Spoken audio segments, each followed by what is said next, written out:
Hi everyone, welcome. आज की video में हम लोग प्रीवियस ईयर क्वेश्चंस प्रैक्टिस करने वाले हैं आपके अपकमिंग नीट एग्जाम के लिए। देखो, प्रीवियस ईयर क्वेश्चंस प्रैक्टिस करने का मेन मोटिव क्या है? सबसे पहली बात तो ये कि आपने जो भी कॉन्सेप्ट्स पढ़े हैं उनको आपने अप्लाई कैसे करना है वो आप सीखते हो, कैसे? क्वेश्चन प्रैक्टिस से। ठीक है। दूसरी बात ये है कि भले ही आपके जो प्रीवियस ईयर क्वेश्चंस है वो रिपीट ना होते हों, पर मगर कॉन्सेप्ट यही रिपीट होते हैं, तो आपको ये बात पता चलती है कि आपके एग्जाम में क्वेश्चंस कौन कौन से पार्ट से पूछे जाने वाले हैं। तो हम लोग क्या करने वाले हैं सीरीज में, चैप्टर वाइज हम लोग प्रीवियस ईयर क्वेश्चंस प्रैक्टिस करेंगे, साथ साथ उनके कॉन्सेप्ट्स पढ़ेंगे कि किस कॉन्सेप्ट से ये क्वेश्चन सॉल्व हो रहा है। मैं कोशिश करूंगी कि आपको जो भी कॉन्सेप्ट क्वेश्चन में अप्लाई हो रहा है वो पूरा एक्सप्लेन किया जाए और आपको अच्छे से समझ आए कि हमने कैसे कॉन्सेप्ट अप्लाई करना है और कम टाइम में अपना जो क्वेश्चन है वो सॉल्व करके करेक्ट आंसर लेके आना है। ओके। तो आज की वीडियो में हम लोग जनरल ऑर्गेनिक केमिस्ट्री टॉपिक को पढ़ने वाले हैं, या फिर आप ऐसे भी बोल सकते हो, कुछ लोग बोलते हैं बेसिक ऑर्गेनिक केमिस्ट्री। तो हम अपनी जीओसी के क्वेश्चंस को प्रैक्टिस करेंगे। अभी देखो, यहाँ पे हमारे पास फर्स्ट क्वेश्चन गिवन है, the number of sigma and pi bonds in पेंट2ene4 आइन इज। अभी यहाँ पे दो कॉन्सेप्ट अप्लाई होने हैं। सबसे पहला तो आपको इन्होंने क्या दे रखा है, आईयूपीएसी नेम गिवन है, आपको इसकी स्ट्रक्चर बनानी पड़ेगी। दूसरी बात, आपको सिग्मा और पाई बॉन्ड्स की कैलकुलेशन के बारे में पता होना चाहिए। तो देखो, सबसे पहले तो हम क्या करेंगे, इसकी स्ट्रक्चर बनाएंगे। अगर आप लोगों को नहीं आता कि हम लोग कैसे आईयूपीएसी नेम लिखते हैं, तो आप यहाँ से एक बारी जाके पहले आईयूपीएसी नेमिंग पढ़ के आओ, उसकी क्वेश्चन प्रैक्टिस करके आओ, उसके बाद यहाँ से क्वेश्चन स्टार्ट करना। क्योंकि आईयूपीएसी नेमिंग से आपको लगभग 4 से 5 क्वेश्चंस तो पेपर में मिलते ही मिलते हैं, चाहे वो डायरेक्टली मिले या फिर इनडायरेक्टली। ओके। तो यहाँ पे लिखा है पेंट2ene4 आइन। तो हमने क्या करना है, सबसे पहले 5 कार्बन की एक चेन बनानी है। नंबरिंग करेंगे, first, second, third, fourth, fifth. इसने क्या कहा है, सेकेंड पोजीशन पे इन। ये सबको पता है, single bond means ane, double होगा तो इन, ट्रिपल होगा तो आइन। सेकेंड पोजीशन पे हमने यहाँ डबल बॉन्ड लगाया। इसने कहा फोर्थ पोजीशन पे आइन है, यानी यहाँ पे हमारे पास ट्रिपल बॉन्ड है। अब बची हुई जगह पे आप क्या करेंगे, हाइड्रोजन लगा लेंगे। कैसे? जैसे यहाँ पे आपके पास 3 हाइड्रोजन होंगी। जब भी आपको सिग्मा या पाई बॉन्ड्स कैलकुलेट करने हो तो आप कोशिश करना कि आप फटाफट से ओपन स्ट्रक्चर बना दो। अब इस वाले कार्बन के पास एक हाइड्रोजन अटैच होगा, यहाँ पे भी एक, इसकी वैलेंसी कंप्लीट है, और एक हाइड्रोजन यहाँ पे। ये तो सभी को पता होगा, कार्बन मैक्सिमम 4 बॉन्ड्स बना सकता है। जितने उसने बना लिए ठीक है, बाकी सब जगह हम हाइड्रोजन से अटैच कर देंगे। अभी देखो, सिग्मा और पाई बॉन्ड की जब हम कैलकुलेशन कर रहे होते हैं ना, तो हमें ये पता होना चाहिए कि अगर आपके पास कहीं भी सिंगल बॉन्ड है तो इसका मतलब सिर्फ एक सिग्मा है। ये जहां पे आपके पास डबल बॉन्ड है वहां पे एक सिग्मा और एक पाई है, और जहां पे ट्रिपल बॉन्ड है वहां पे एक सिग्मा और 2 पाई बॉन्ड्स है। ये आप अपनी कॉपी में नोट कर लेंगे। तो सबसे पहले यहाँ पे पाई बॉन्ड्स गिनते हैं। एक पाई बॉन्ड तो हमारे पास यहाँ है और 2 पाई बॉन्ड्स हमारे पास यहाँ है। तो टोटल कितने पाई बॉन्ड्स है? 3। हमारे पास कौन से ऑप्शन में है? 3 पाई बॉन्ड्स, बी में। क्वेश्चन तो यही सॉल्व हो गया, क्योंकि किसी भी और ऑप्शन में 3 पाई बॉन्ड्स नहीं गिवन है। फिर भी आप एक बार क्या करो, सिग्मा बॉन्ड्स काउंट कर लो, 1 2 3 4 5 6 7 8 9 और 10 sigma and 3 pi bonds is the correct answer. I hope आपको समझ आया होगा। अब यहाँ से आपके पास 2 कॉन्सेप्ट्स क्लियर होंगे। पहला, कैसे आप आईयूपीएसी नेम से क्या लिखोगे, स्ट्रक्चर बनाओगे, और कैसे आप सिग्मा और पाई बॉन्ड्स की कैलकुलेशन करोगे। Come to the next question. पे आपसे पूछा हुआ है, which of the following molecules represents the order of hybridization sp2 sp2 sp sp from left to right atoms. Hybridization से रिलेटेड क्वेश्चन है। हाइब्रिडाइजेशन आप 2 जगह पे पढ़ते हो। सबसे पहले केमिकल बॉन्डिंग, नेक्स्ट जीओसी। अभी देखो, कार्बन के लिए तो आपके पास जो हाइब्रिडाइजेशन है उसके गिने चुने केसेस बनते हैं, आप उन्हें लर्न भी कर सकते हो। और अगर आपको डिटेल में पढ़ना है कि हम कैसे हाइब्रिडाइजेशन कैलकुलेट करते हैं, तो आप एक सेपरेट वीडियो जाके देख कर आ सकते हो। ठीक है। मैं भी आपको बताती हूँ कि कब कार्बन कौन सी हाइब्रिडाइजेशन शो करता है। कार्बन 4 बॉन्ड्स का फॉर्मेशन करता है, ये तो हमें सबको पता है। अब उसके जो 4 बॉन्ड्स फॉर्म हो रहे हैं उनकी पॉसिबिलिटीज क्या क्या है। सबसे पहला ये कि कार्बन 4 सिंगल बॉन्ड्स का फॉर्मेशन कर रहा होगा। इसके बाद उसने 2 सिग्मा बॉन्ड्स बनाए हो, यानी सिंगल बॉन्ड्स बनाए हो, और एक डबल बॉन्ड बना दिया हो। थर्ड, कार्बन ने एक ट्रिपल बॉन्ड और एक सिंगल बॉन्ड बनाया हो। फिर या कार्बन ने क्या किया हो, दोनों ही जो बॉन्ड्स है वो डबल बॉन्ड्स बनाए हो। जब आपके पास ये वाला केस है तब जो हाइब्रिडाइजेशन है वो होता है sp3। जब ये वाला केस है तब sp2। यहाँ पे आपके पास हाइब्रिडाइजेशन होता है sp और यहाँ पे भी sp हाइब्रिडाइजेशन होता है। ठीक है, आप ये चारों केसेस माइंड में रखेंगे। और आपको क्या कहा है कि आपके पास ये सीक्वेंस होना चाहिए, पहले वाले दो sp2 और फिर sp यानी कोई भी sp3 हाइब्रिडाइजेशन शो नहीं कर रहा। मतलब जो आपके पास मॉलिक्यूल है वहां पे कोई भी कार्बन ऐसा नहीं होना चाहिए जो चारों ही सिग्मा बॉन्ड्स का या फिर चारों ही सिंगल बॉन्ड्स का फॉर्मेशन कर रहा हो। अभी देखो, सबसे पहले आप ऑप्शन यहाँ पे कैंसिल आउट भी कर सकते हो अगर आपको कोई भी ऐसा ऑप्शन दिखाई दे रहा है, जैसे ये, क्योंकि पहला ही कार्बन CH3 बना रहा है, CH3 इधर लगा हुआ है, एक सिंगल बॉन्ड इधर है, तो यानी ये हो गया कैंसिल आउट। अभी देखो फर्स्ट ऑप्शन में अगर आप ये वाला कार्बन एटम देखो तो ये किसके जैसा दिख रहा है, इसके जैसा, यानी हाइब्रिडाइजेशन क्या है sp, तो ये भी कैंसिल आउट हो गया। बी ऑप्शन में देखो, पहले वाला आपको किससे दिख रहा है, ऐसा, तो पहले की हाइब्रिडाइजेशन इसकी sp2 हो गई। ठीक है, नेक्स्ट भी सेम है, एक डबल बॉन्ड है और 2 सिंगल बॉन्ड्स, इसकी भी sp2 हो गई।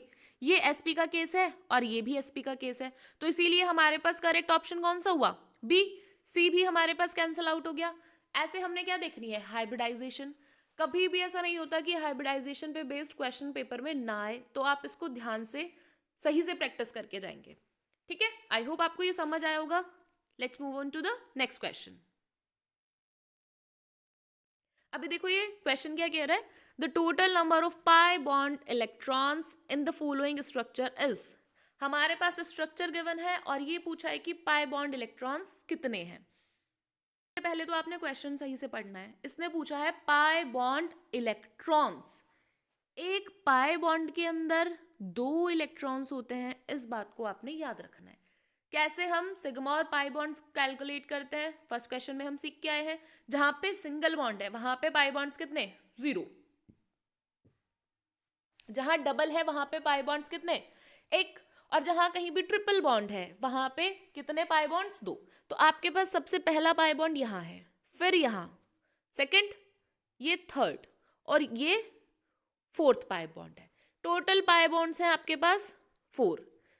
टोटल पाई बॉन्ड्स में जो इंक्लूड इलेक्ट्रॉन्स हैं वो कितने हो गए, 2 × 4, इसका मतलब 8 इज द करेक्ट आंसर।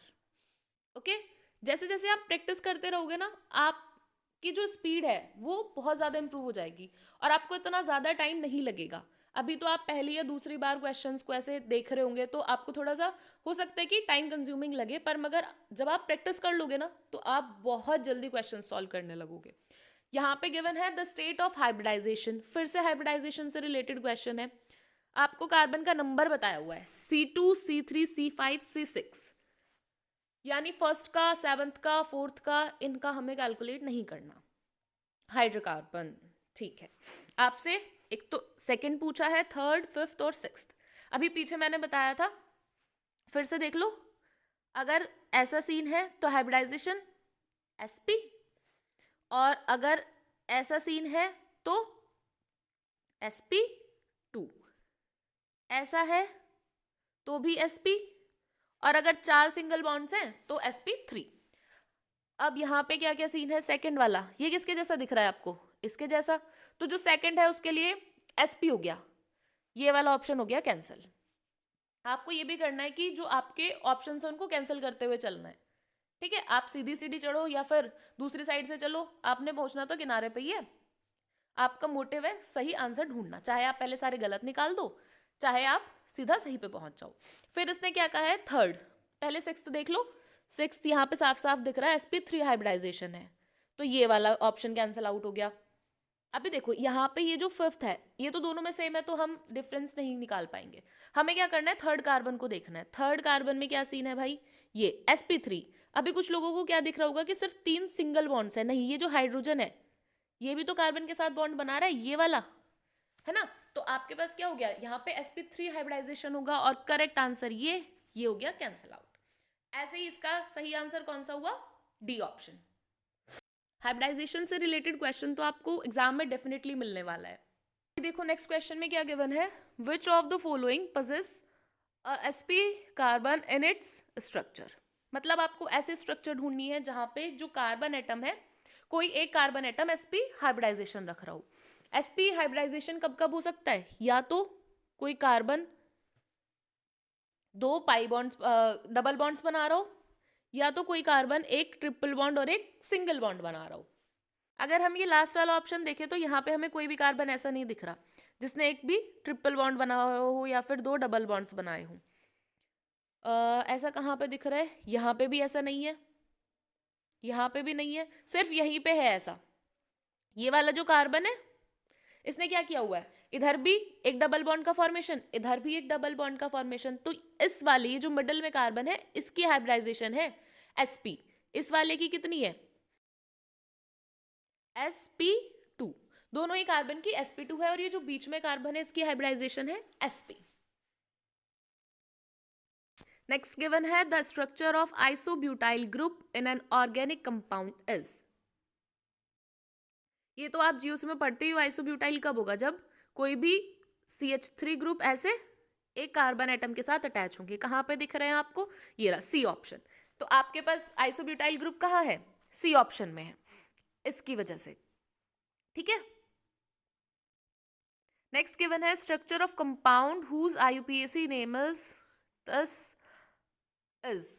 आपको इस नाम से करेक्ट स्ट्रक्चर बतानी है। अभी देखो आप फंक्शनल ग्रुप देख के तो नहीं बता पा रहे हो, है ना, क्योंकि सभी में COOH और OH अटैच है।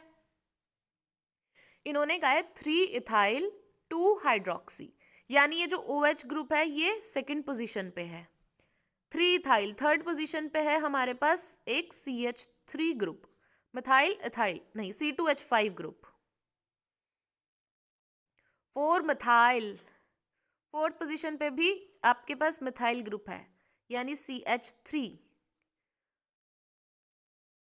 Hex 3ईन 5 unique acid. देखो इतने स्ट्रक्चर का तो हमें नाम पढ़ के पता चल पा रहा है ना। अगर हम यहां से नंबरिंग करें 1 2 3 4 5, तो ये क्या कह रहा है कि 3 इथाइल 2 हाइड्रोक्सी 4 मिथाइल हेक्स, इधर हेक्स बन गया 5 और एक 6 कार्बन की चेन है ये। 3ईन थर्ड पोजीशन पे, फर्स्ट सेकंड थर्ड एक डबल बॉन्ड है। 5 फिफ्थ पोजीशन पे एक ट्रिपल बॉन्ड है। ओइक एसिड 4 मिथाइल, हाँ जी देखो ये वाला ये 1 2 कार्बन का है, तो यहाँ पे हमारे पास एक अटैचमेंट ऐसे है, यहाँ पे OH अटैच कर दो और यहाँ पे COOH अटैच करते, तो देखो नाम सही बन रहा है 3 ethyl methyl 1 2 ethyl, third position पे इथाइल हो गया। और अगर इधर से काउंटिंग करेंगे फर्स्ट सेकंड तो ये हाइड्रोक्सी हो गया, 4 ऐसी स्ट्रक्चर है D, तो आपके पास करेक्ट आंसर हो गया D। ओके नेक्स्ट क्वेश्चन में गिवन है which nomenclature is not according to IUPAC system. यानी ये आपसे पूछ रहा है कि कौन सा जो नॉमेनक्लेचर है वो IUPAC सिस्टम के अकॉर्डिंग नहीं किया हुआ है। तो देखो ये तो मेरे ख्याल से आप सबको फर्स्ट ऑप्शन में ही दिखाई दे रहा होगा, क्योंकि हमने नंबरिंग इधर से करनी है 1 2 3 ऐसे, और इन्होंने क्या करा, जो सब्स्टिट्यूएंट है इसी को फर्स्ट नंबर दे दिया, जबकि हमें प्रायोरिटी किसको देनी है, ये जो ईन लगा हुआ है, तो इसीलिए ये वाला ऑप्शन रॉन्ग है। बाकी सारे आप चेक कर सकते हो, पर मगर हमने रॉन्ग आंसर निकालना था तो ये वाला ऑप्शन क्या है, सही है, क्योंकि ये IUPAC सिस्टम के अकॉर्डिंग करेक्ट नेम नहीं है। नेक्स्ट देखते हैं, इसमें गिवन है the correct IUPAC name for the compound. अभी देखो ऐसा मत समझना कि जीओसी में सिर्फ आईयूपीएसी नेमिंग वाले क्वेश्चंस ही आ रहे हैं। इस वाली सीरीज में हम जितने क्वेश्चन कर रहे हैं उसमें से कुछ क्वेश्चंस क्या है आईयूपीएसी के। जैसे जैसे हम आगे बढ़ते जाएंगे, मैंने आपको भी बताया, हम लोग चैप्टर वाइज या फिर आप बोल सकते हो टॉपिक वाइज क्वेश्चंस कर रहे हैं, ताकि आपको एक बारी में आप टॉपिक पढ़ो और फिर आपका वो टॉपिक कंप्लीट हो जाए। ठीक है, तो जो भी क्वेश्चंस आएंगे ना पूरी सीरीज में टॉपिक वाइज आएंगे। अभी आपने इस कंपाउंड का आईयूपीएसी नेम लिखना है। क्या करना है आपने, सबसे पहले नंबरिंग करनी है। यहाँ डबल बॉन्ड है तो हम लोग यहीं से प्रायोरिटी देंगे, फर्स्ट, सेकंड, थर्ड। अभी ये भी आपको भी पता है कि हम क्या करते हैं, सबसे लंबी चेन ढूंढते हैं। या तो हम इधर चल सकते हैं फोर्थ, फिफ्थ, सिक्स्थ, या तो इधर चल सकते हैं फोर्थ, फिफ्थ, सिक्स्थ। तो हम इधर की तरफ आएंगे, इस तरफ। क्यों? क्योंकि इधर जाने पे कोई सब्स्टिट्यूएंट अटैच नहीं है, पर मगर इधर क्या, हमारे पास सब्स्टिट्यूएंट भी अटैच है। तो हमारे पास करेक्ट नंबरिंग कैसी होगी, ये जो हमने बाद में की है, थर्ड, फोर्थ, फिफ्थ और ये सिक्स्थ। अब देखो फर्स्ट पोजीशन पे इन लगा हुआ है, तो या तो ये वाला करेक्ट आंसर हो सकता है या तो ये वाला, ये दोनों कैंसिल आउट हो गए। अब देखो इसने कहा है थर्ड वन, नहीं, फोर्थ पोजीशन पे हमारे पास 1 2 मिथाइल इथाइल, फोर्थ पोजीशन पे इथाइल है, थर्ड प्रोपाइल हेक्स 1 इन, ये बिल्कुल सही आंसर है। अगर आपको ये लग रहा है कि प्रोपाइल किस लिए यूज हुआ है, तो देखो यहाँ से 1 2 3, क्योंकि 3 कार्बन की चेन अटैच है, 3 के लिए हम क्या यूज करते हैं, प्रोप, और यहाँ पे हमने इसको एज सब्स्टिट्यूएंट यूज किया है, एज प्रीफिक्स यूज किया है, तो इसीलिए प्रोपाइल यूज हुआ है। आई होप समझ आया होगा, है ना। नेक्स्ट देखते हैं। नेक्स्ट क्वेश्चन गिवन है, the IUPAC name of the following compound is.